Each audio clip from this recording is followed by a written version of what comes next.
In this video, you will learn how to create a project in the Land Use Planner. We start in your Land Use Planner workspace. From there, click on the URL listed on the page, which will take you into the tool. Once you've entered into the Land Use Planner, you can begin to input data about your project.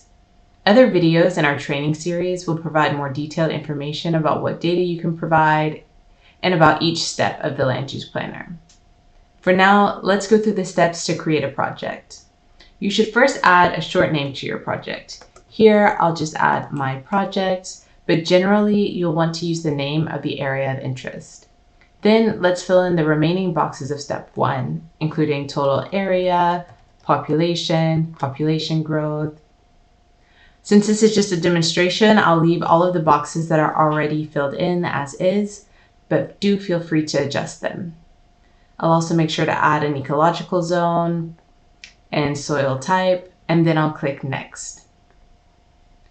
Before moving on to step 2, I want to make sure that I save my work to the workspace, and to do so, I should click Export. This will download a .loop file onto your computer.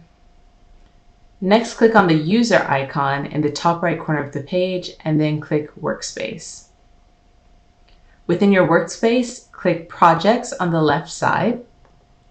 This will take you into the Projects page, which houses all of the projects that you create. Next, click Add New.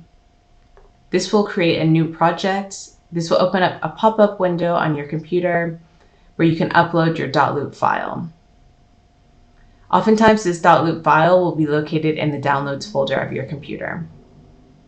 You should then add a name and a brief description of your project, and then click Save Anyway.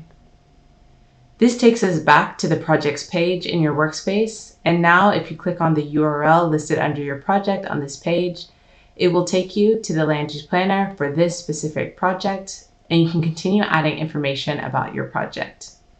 Anytime you want to save your work from now on, you only have to click Save.